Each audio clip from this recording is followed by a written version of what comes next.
বাংলার রাজনৈতিক দিগন্তে নক্ষত্র পতন, ৮০ বছর বয়সে প্রয়াত বুদ্ধদেব ভট্টাচার্য। পিস ওয়ার্ল্ডে রাখা হবে তার মরদেহ। আজ বুদ্ধবাবুর স্ত্রী সঙ্গে রয়েছেন। বুদ্ধবাবুর মরদেহ পৌঁছলো পিস ওয়ার্ল্ডে। আগামীকাল যাবতীয় কর্মসূচি পালন হবে। ইতিমধ্যেই পিস ওয়ার্ল্ডে বুদ্ধদেব ভট্টাচার্যকে নিয়ে যাওয়া হলো এবং তার স্ত্রী মীরা ভট্টাচার্য তিনি উপস্থিত রয়েছেন ওখানেই। পিস ওয়ার্ল্ড থেকে বিধানসভার উদ্দেশ্যে রওনা দেবে 10:30টায় আগামীকাল। যারা অধীর আগ্রহে অপেক্ষা করছেন, উন্মুখ হয়ে আছেন কখন বুদ্ধবাবুকে শেষ সম্মান জানাবেন। বিধানসভা ভবনে সকাল 11টা থেকে 11:30 থাকবে তার মরদেহ। মুজাফফর আহমেদ ভবন আলিমুদ্দিনে দুপুর 12টা থেকে 3:15 পর্যন্ত থাকবে তার মরদেহ।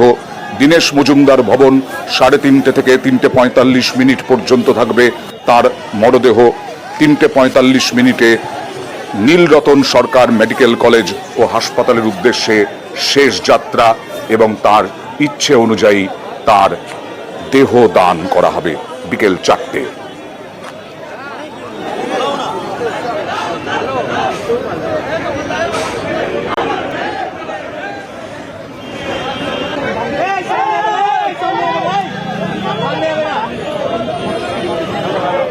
কাল রাতেই শারীরিক অবস্থার অবনতি হয়েছিল।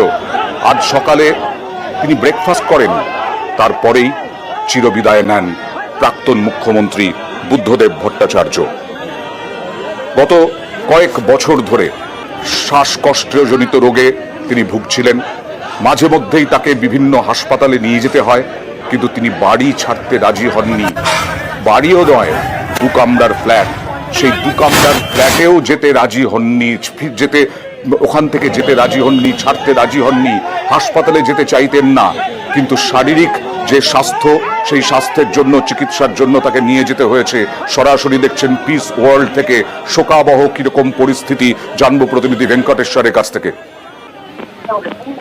প্রাক্তন মুখ্যমন্ত্রী বুদ্ধদেব ভট্টাচার্যের নিথর দেহ এসে পৌঁছলো পিস ওয়ার্ল্ডে এবং আমরা দেখতে পাচ্ছি পাম অ্যাভিনিউ বাড়ির সামনে যখনই সকাল থেকে খবর চাউর হয় যে প্রাক্তন মুখ্যমন্ত্রীর প্রয়াণ, তারপর থেকে যে ভিড় আমরা দেখেছিলাম একেবারে সেই পিস ওয়ার্ল্ডে, যেখানে কিছুক্ষণ আগেই প্রাক্তন মুখ্যমন্ত্রী বুদ্ধদেব ভট্টাচার্যকে নিয়ে আসা হয়েছে, এখানেই আজকে তার দেহ সংরক্ষণ করা হবে।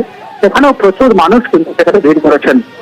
প্রাক্তন মুখ্যমন্ত্রী বুদ্ধদেব ভট্টাচার্যের স্ত্রী মীরা ভট্টাচার্য তিনিও পিস ওয়ার্ল্ডে এসে পৌঁছেছেন এবং আজকে এখানেই পিস ওয়ার্ল্ডে তার দেহ সংরক্ষণ করা হবে এবং এখনো পর্যন্ত যেটা খবর রয়েছে সেটা আগামীকাল সকালে প্রথমে বিধানসভায় তার নিথর মরদেহ সাহিত্য রাখা হবে, যেখানে শেষ শ্রদ্ধা জানানোর পর আলিমুদ্দিন স্থিত হয়ে তারপরে তার দেহ, যেহেতু দেহদানের অঙ্গীকারবদ্ধ হয়েছিলেন বুদ্ধদেব ভট্টাচার্য, ফলে সেখানে গবেষণার জন্য সে দেহ তুলে ধরা হবে। এই যে পিস ওয়ার্ল্ড মানে পাম অ্যাভিনিউয়ে 2 কামরার ফ্ল্যাট, বহু বছর পরে তিনি বিদায় জানালেন ওই ফ্ল্যাটকে।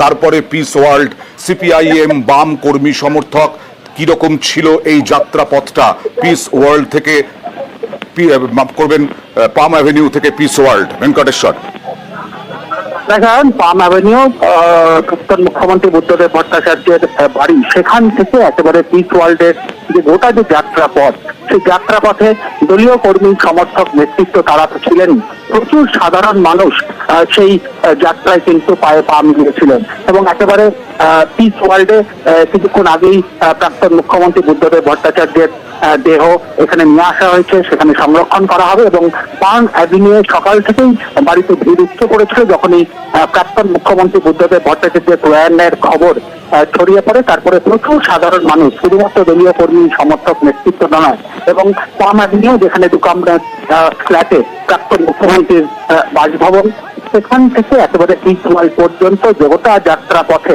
সেখানে দলীয় কর্মী সমর্থকরা প্রাক্তন মুখ্যমন্ত্রীর হয়ে স্লোগান দেন, সেখানে তারা তাদের যে সঙ্গীত পরিবেশন করেন এবং একেবারে গোটা যে যাত্রাপথ অর্থাৎ পাম অ্যাভিনিউ বাড়ি থেকে প্রাক্তন মুখ্যমন্ত্রী বুদ্ধদেব ভট্টাচার্যকে নিয়ে তারাও কিন্তু পিস ওয়ার্ল্ডে এসে এই মুহূর্তে উপস্থিত হয়েছেন এবং পিস ওয়ার্ল্ডে এসে পৌঁছলেন প্রাক্তন মুখ্যমন্ত্রী বুদ্ধদেব ভট্টাচার্যের স্ত্রী মীরা ভট্টাচার্য এবং তার ছেলে, তার সন্তান সুচেতন ভট্টাচার্যর সঙ্গে আছেন। এই যে কয়েক বছর ধরে, এই কয়েক বছরের জীবনযাপন কিন্তু খুব কষ্টের ছিল বুদ্ধদেব ভট্টাচার্যের, কারণ বারবার শ্বাসকষ্টজনিত রোগ এবং সেই ফুসফুসে সংক্রমণ, তারপর বাড়িতেই একেবারে দরজা জানলা বন্ধ করে জীবনযাপন করা। সেই অবস্থায় হাসপাতালে মাঝে মধ্যেই নিয়ে যেতে হয়েছে, বিভিন্ন হাসপাতালে বুদ্ধদেব ভট্টাচার্যকে। যেমন গত বছরের 9 অগস্ট হাসপাতাল থেকে বিপন্মুক্ত হয়ে বাড়ি ফিরেছিলেন। 29শে জুলাই গত বছর আশঙ্কাজনক অবস্থায় তাকে ভর্তি করানো হয়েছিল। তারপরে তিনি প্রায় 12 দিনের মাথায় তাকে ছেড়ে দেওয়া হয়। বাড়িতে ফিরিয়েও কঠোর বিধিনিষেধের মধ্যে রাখা হয়েছিল প্রয়াত বুদ্ধদেব ভট্টাচার্যকে। দীর্ঘদিন ধরেই গুরুতর শ্বাসকষ্টজনিত সমস্যায় ভুগছিলেন বুদ্ধদেব বাবু। অসুস্থতার কারণে শেষ কয়েক বছর কার্যত গৃহবন্দী ছিলেন। তার দল, তার বিরোধী দল, তার বিভিন্ন সেক্টরের মানুষ, তারা কি বলছেন সেই সমস্ত দেখাবো। আর এই যে পাম অ্যাভিনিউ থেকে সিপিআইএম কর্মীরা, বাম কর্মীরা, তারা নিয়ে এলেন বুদ্ধদেব ভট্টাচার্যের নিথর দেহ পিস ওয়ার্ল্ডে, এই যাত্রা পথটা একটু দেখাবো আপনাদেরকে।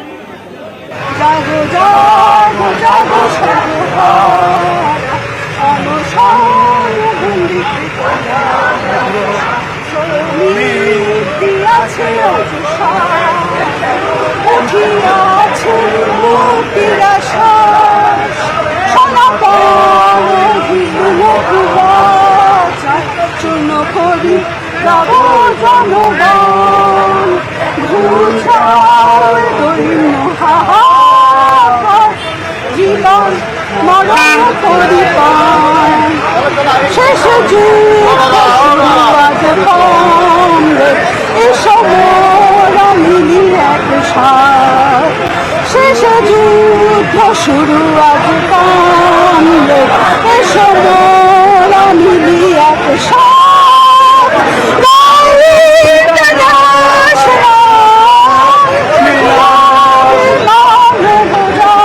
ভট্টাচার্য দীর্ঘদিন তিনি ব্যবহার করেছেন দুটো মাত্র গাড়ি, অ্যাম্বাসেডর, সাদা ধবধবে সাদা অ্যাম্বাসেডর, এবং তার 23 বছরের বুদ্ধদেবের সারথি হচ্ছেন ওসমান। একসময় বুদ্ধদেবের ছায়া সঙ্গী ওসমান অসুস্থ, তা সত্ত্বেও তিনি ছুটে এসেছেন।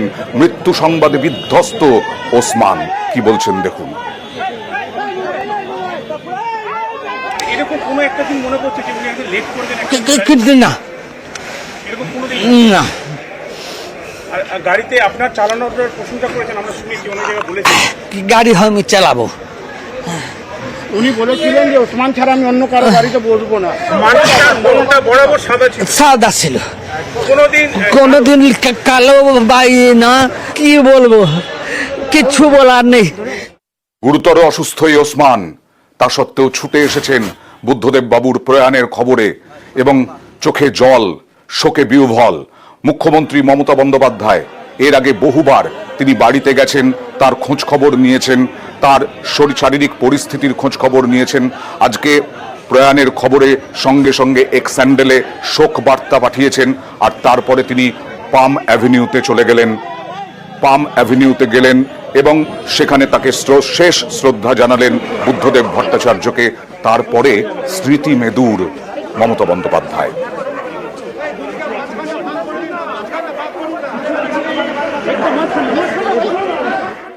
আমি যখন আসতাম, যতদিন তিনি ভালো ছিলেন, তিনি অনেক গল্প করতেন, অনেক কথা বলতেন, সেগুলো ব্যক্তিগত লেভেলে। আমি সেসব কথা বাইরে আনতে চাই না। আমার সাথে দেখা হয়েছে সিঙ্গুর আন্দোলনের পরে গোপাল গান্ধী যখন গভর্নর ছিলেন, একটা সুন্দর পরিবেশে আলোচনা হচ্ছিল। গোপাল গান্ধী তখন জিজ্ঞেস করলেন, আচ্ছা বলুন তো, ভরা থাক গানটার অন্তরাটা কি? উনিও বসেছিলেন, আমিও বসেছিলাম।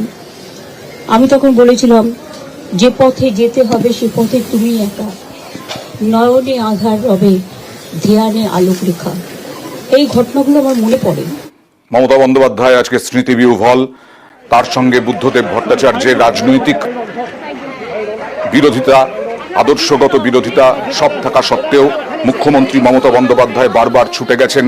যখনই অসুস্থতার খবর পেয়েছেন বুদ্ধদেব ভট্টাচার্যের, তখনই শুধু মমতা বন্দ্যোপাধ্যায় নন, বিজেপির পক্ষ থেকেও কংগ্রেসের পক্ষ থেকেও আদর্শগত বিরোধিতা, রাজনৈতিক প্রতিপক্ষ থাকা সত্ত্বেও তারা বুদ্ধদেব ভট্টাচার্যের জীবনযাপন সম্পর্কে একমত।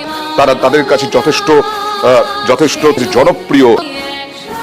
আর প্রধানমন্ত্রী নরেন্দ্র মোদী প্রাক্তন মুখ্যমন্ত্রী বুদ্ধদেব ভট্টাচার্যের প্রয়াণে এক্স হ্যান্ডেলে লিখলেন যে বুদ্ধদেব ভট্টাচার্য মুখ্যমন্ত্রী একজন ব্যক্তিত্ব ছিলেন এবং স্তম্ভ ছিলেন, এবং তাকে নিজের রাজ্যের প্রতি উন্নয়নে দায়বদ্ধ ছিলেন, এবং তার পরিবার তার সমর্থকদের পাশে দাঁড়াচ্ছেন, শোক প্রকাশ করছেন প্রধানমন্ত্রী নরেন্দ্র মোদী।